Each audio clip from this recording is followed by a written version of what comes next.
สวัสดีพี่น้องเมื่อนี้มีโอกาสได้มาถ่ายวิดีโอการมอบขนมแจกเด็กน้อยก่อนวันที่1 เดือน 6พี่น้องวันเด็กสากลดร.ดวงสมรดาราวงศ์ก็ให้เกียรติเอาห่วมขอสมเสยท่านผู้ศิดาไซสมบัติผู้อำนวยการโรงเรียนประถมสมบูรณ์ภาษาก็ให้เกียรติเอาห่วมขอสมเสยน้อยดาลินทางหน้ามูลนิธิเงินเด็กที่สนับสนุนโรงเรียนภาษาก่อยเกียรติเอาห่วมขอสมเสยน้องอันก็ยังได้มีองค์การจัดตั้งต่างๆพ่อแม่นักเรียนและน้องนักเรียนพร้อมด้วยครูอาจารย์ภายในโรงเรียนประถมสมบูรณ์ภาษาก็ให้เกียรติเข้าร่วมขอสมเสยบรรดาท่านเพื่อไม่เป็นการเสียเวลาว่าหน้าต่อไปขอเรียนเชิญท่านอาจารย์อัคาจันทรังสีขึ้นทานประวัติวันที่1 เดือน 6ก็คือวันที่1 มิถุนาซึ่งเป็นวันเด็กน้อยสากลประวัติความเป็นมาจะเป็นอย่างไรนั้นขอเรียนเชิญท่านทรงและรับฟังได้ขอเรียนเชิญท่านอาจารย์อัคา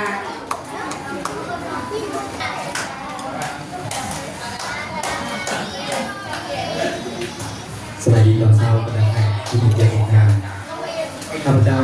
ดาราศาสตร์ด้านสีเป็นผู้สอนอยู่ในประเทศไทยวันเด็กน้อยเป็นเหตุการณ์พิเศษที่มีความหมายแม้ใช่บรรลุให้ได้จุดประสงค์ทั้งหมดและปกป้องสิทธิเด็กน้อยทั่วโลกย้อนเห็นความสำคัญของเด็กน้อยที่เป็นน้อยในชีวิตในมื้อนี้เพื่อก้าวเป็นอนาคตอันดีงามและแจ่มใสของประเทศชาติในมื้อหน้าบรรดาประชาชาติในทั่วโลกจึงมีการสรรเสริญบัณฑิตตามเงื่อนไขตัวจริงของประเทศของตนสำหรับสปป.ลาวของพวกเขาได้มีมูลเสื้อจัดตั้งปฏิบัติเฉลิมฉลองวันเด็กน้อย3 คนวันที่1 มิถุนายนนับแต่สมัยต่อสู้ผู้สร้างในเมื่อก่อนจนถึงปัจจุบันการเฉลิมฉลองวันเด็กน้อย3 คน1 มิถุนายนแต่ละปีเป็นโอกาสดีเพื่อให้พวกเขาได้ทบทวนคืนการปฏิบัติจัดตั้งแนวทางนโยบายของพรรคมติของรัฐและแผนการพัฒนาเศรษฐกิจสังคมในแต่ละระยะรวมทางเป้าหมายสหวัฒน์ที่สปป.ลาวเป็นรัฐภาคี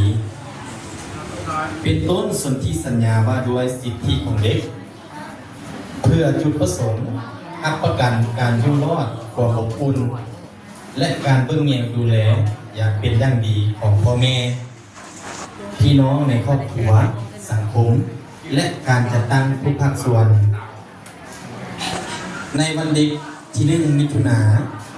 วันเด็กน้อย3 คนทุกภาคส่วนที่เกี่ยวข้องมีหน้าที่สำรวจตรวจการถึงความรับผิดชอบของตน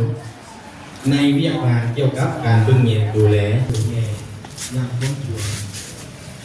ทางร่วมทางเลือกนโยบายของรัฐเจ้าเป็นเห็นวันเด็กก่อนวันที่1 เดือน 6ประถมภาษาซึ่งเป็นโรงเรียนร่วม